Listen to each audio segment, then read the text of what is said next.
안녕하세요. 보험지식 저장소의 최민수입니다. 자, 오늘 영상의 주제는요, 저에게 교통사고로 압박골절을 당하신 분이 사건을 맡겨주셨던 내용에 대해서 설명드릴까 합니다. 자, 먼저 사고 내용을 좀 보겠습니다. 사진을 보시면요, 굉장히 큰 사고를 당하셨죠. 사고 내용을 살펴보면 의뢰인분께서는 편도 3차로 도로에서 3차로를 잘 직진하고 있었는데 상대방 차량이 안전지대를 넘어서 차선 변경하다가 의뢰인의 차를 강하게 충격을 했고요. 그래서 의뢰인의 차가 떼굴떼굴 구르다가 최종적으로는 저렇게 전도가 된 사고가 발생을 했어요. 차를 폐차를 하게 되었고 척추 압박골절과 늑골골절이라는 큰 부상을 당하시게 된 거죠.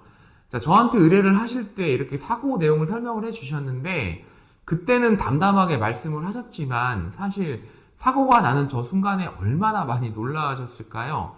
가히 이제 짐작이 됩니다.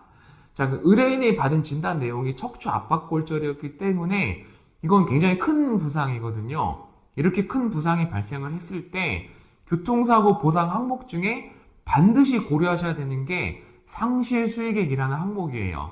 이 상실수의액은 쉽게 말해서 신체에 장애가 발생을 했을 때 그 발생된 장애율만큼 사고 이전에 소득이 있었다면 그 소득의 장애율을 곱해서 금액을 산정하는 것을 상실수의액이라고 하는데요.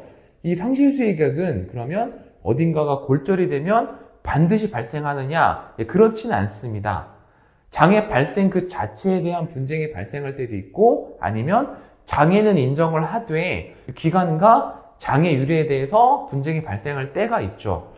압박골절 같은 경우는 대부분 장애 발생 그 자체는 인정은 돼요. 그런데 장애 기간과 퍼센트가 분쟁이 되는 경우가 있고요. 이 의뢰인분이 받으신 압박골절도 압박골절은 맞긴 맞는데 너무 압박된 정도가 좀 미미하다 보니까 이 부분에 대해서 분쟁이 발생을 했었던 것이고요. 무엇보다 이 정도의 사고, 이 정도의 부상을 당하신 분들은 치료 과정에서 항상 어떤 트라우마에 시달리게 돼요. 의뢰인분께서도 저한테 이런 얘기를 좀 자주 하셨어요. 제가 아침에 눈만 뜨면 아직도 아프다. 그리고 이런 치료를 받고 있는데 정말 이런 치료만으로 제가 몸이 나을 수가 있느냐? 혹시나 다른 병원으로 옮겨야 되느냐? 옮기는 건 가능하냐? 담당자에게 말을 해야 되느냐?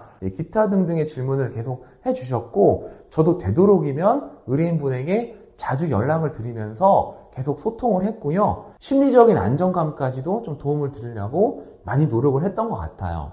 많은 분들이 이렇게 물어보세요.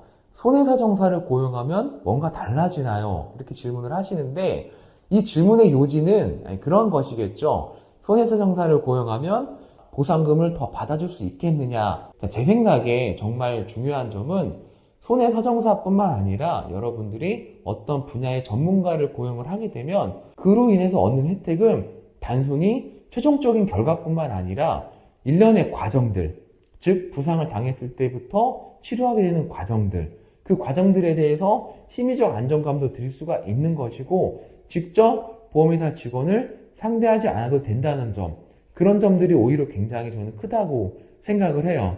손해사정사를 고용하면 반드시 달라지나요? 라는 그 질문에는 네, 뭐가 달라져도 달라지긴 합니다. 전문가가 괜히 전문가는 아닌 것이니까요. 이 영상을 보고 계신 분들께서도 아마 본인이 이와 비슷한 진단을 얻고 유튜브를 검색하시다가 마침내 제 채널에까지 오시게 됐을 거예요. 여러분들이 여러 영상을 아마 검색해 보시고 그 중에 가장 적합한 분을 찾으실 텐데 언제든 상담은 무료이니 아무런 부담 없이 연락을 주시면 되겠습니다. 오늘 영상은 여기서 마치도록 하겠습니다. 시청해 주셔서 대단히 감사합니다.